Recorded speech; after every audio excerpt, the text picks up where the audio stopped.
अब बात न हमसे होई सुनए मोर करेजा। अब बात न हमसे होई सुनए मोर करेजा। देले बाड़ तू जवन मोबाइल आके ले जा रे। याद कर जहिया कुंवार रहलू, पियवा से पहिले हमार रहलू। याद कर जहिया कुंवार रहलू, पियवा से पहिले हमार रहलू। अब बात न हमसे होई सुनए मोर करेजा। देले बाड़ तू जवन मोबाइल आके ले जा रे। याद कर जहिया कुंवार रहलू, पियवा से पहिले हमार रहलू। याद कर जहिया कुंवार रहलू, पियवा से पहिले हमार रहलू। भइल रहे प्यार जब रहलू नादान हो, हम ही खिया के तोहके कैनी सयान हो, कैनी सयान हो। रही कुंवार तोहर राखत रही मान हो गइल शादी भइनी दोसरा के धन हो।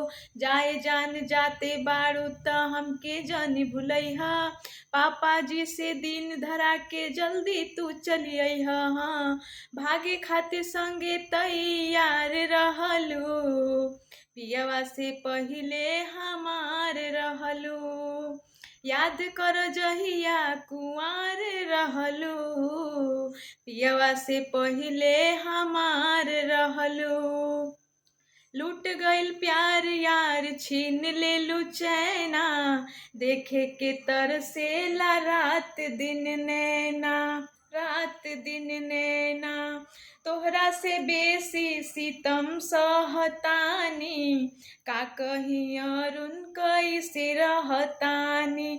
माटी में मिला दिहलू तू सोचल सारा सपना, शादी क के नीरज के बना लिहलू तू अपना। हाँ, रितेश के दिल के करार रहलू, पियवा से पहिले हमार रहलू।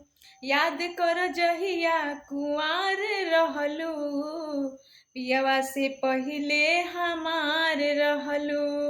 अब बात न हमसे होई सुनए मोर करेजा।